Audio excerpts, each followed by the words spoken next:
దాంతో భయం పెరిగిపోతోంది, భక్తి తగ్గిపోతోంది. 3 విధములుగా అస్థికల్ని చితాభస్మాన్ని విడగొట్టండి. ఇప్పుడు ఈ రోజు నుంచి నేను చెబుతున్నాను, కుండ బద్దలు కొట్టినట్టు శాస్త్రం చెబుతున్నాను. ఇదే అమలు చెయ్యండి. పుణ్యం పాపం రెండూ నాది, మీకేం భయం అక్కర్లేదు. ఎప్పుడు కూడా చితాభస్మాన్ని 3 భాగాలు చేయమన్నాడు, అస్థికల్ని 3 భాగాలు చేయమన్నాడు.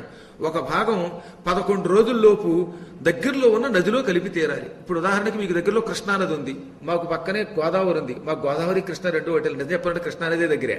పేరుకి ఏలూరు పశ్చిమ గోదావరి, కానీ విజయవాడ 60 కిలోమీటర్లను, రాజమండ్రికి కొవ్వూరుకి వెళ్ళాలంటే 85-90 కిలోమీటర్లను. అందువల్ల ముందు ఈ నదిలో 11 రోజుల్లోపు కలపాలి. తర్వాత మిగతా 2 భాగాలని తీసుకుని కాశీ వెళ్ళండి. ఒక భాగం ప్రయాగలో సంగమంలో కలపండి, ఇంకొక భాగం మణికర్ణికా ఘట్టం మొదలుకొని హరిశ్చంద్ర ఘాట్లో ఉన్న ఎక్కడో చోట గంగానదిలో కలపండి.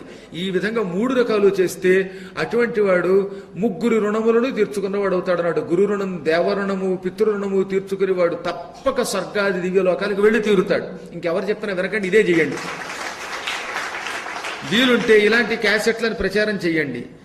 లేనిపోని భయాలను గురి చేసేవాడిని వదిలేయండి అంతే. చెప్పాను కదా, శాస్త్ర ప్రమాణం లేని వాడిని పట్టించుకోవద్దు. నేను శాస్త్రం చూపిస్తున్నాను కాబట్టి, నేను ఇటు గరుడ పురాణం తీసుకున్నాను, ఇటు కాశీఖండం చూశాను, మంత్రశాస్త్రాలు కూడా చెబుతున్నాయి గనక అనాది మంత్రశాస్త్రాలు. అందులో ప్రత్యేకంగా గయాక్షేత్ర మహిమని ఎంత బాగా ఉంటుందో తెలుసా, స్కాంద పురాణంలో కానీ భవిష్య పురాణాల్లో కానీ వాటిలో ఇవన్నీ చెప్పారు. ఇవన్నీ అయ్యాక అప్పుడు గయలో పిండ ప్రదానం చేస్తే ఏడాదిలోపు అటువంటి వాడికి ఇక పునర్జన్మ ఉండదు. ఒకవేళ పొరపాటున ఎవరైనా పిండ ప్రదానం చేయకపోతే ఆ దోషం కూడా పోతుంది.